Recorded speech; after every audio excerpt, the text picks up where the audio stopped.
मुंबईची अस्मिता पुन्हा एकदा जागा करण्याचा प्रयत्न होतोय. होतं, व्हायलाच पाहिजे. हे दोन बंधू जे हे गेले एकत्र आलेत ना, तेव्हा यांचा सगळ्यांचा जळफळाट झालाय आणि आतून त्यांची ते आतून इतके घाबरलेत ना, कुठल्या ह्याच्यावर ते हे करतात. त्यांनी आता मला सांगा, आतापर्यंत कुठल्या मराठी तो श्रीनगरचा आला होता, बॉम्बे झालं म्हणे, नाही झालं तर IIT पवईचं मुंबई नाही झालं. मला फार आनंद झाला. या लोकांनी एकतरी शब्द काढलाय, भाजपवाल्यांनी, मेंदे सरकारनी, अजितदादांनी. कोणी बोलले त्याच्याबद्दल? काय नाही बोललेत. कोणी येतो काय करतो. घाटकोपरची भाषा म्हणे मराठी नाही आहे.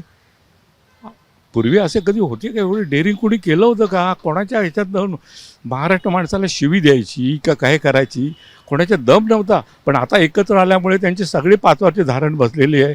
मी म्हणतो मेजॉरिटीने आले तरी झाले, पण आपला मराठी माणूस हा उभा राहायला पाहिजे आणि सगळ्यांनी मतं दिली पाहिजेत. मुंबईत सगळ्या लोकांना राहण्याचा अधिकार आहे. मग प्रॉब्लेम कुठे होतोय नेमकं तेच होतोय. जिथे आता खाण्यावरच मग प्रॉब्लेम कुठे होतोय.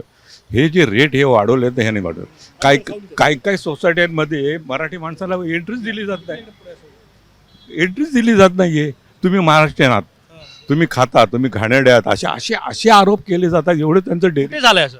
हो, किती ठिकाणी झाले. मुलुंडला झालंय, घाटकोपरला झालंय.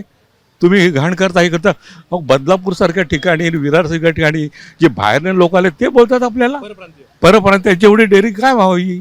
कारण ह्यांनी जे फोडाफोडी केलेत ना, ह्याच्यामुळे सगळं झालेलं आहे.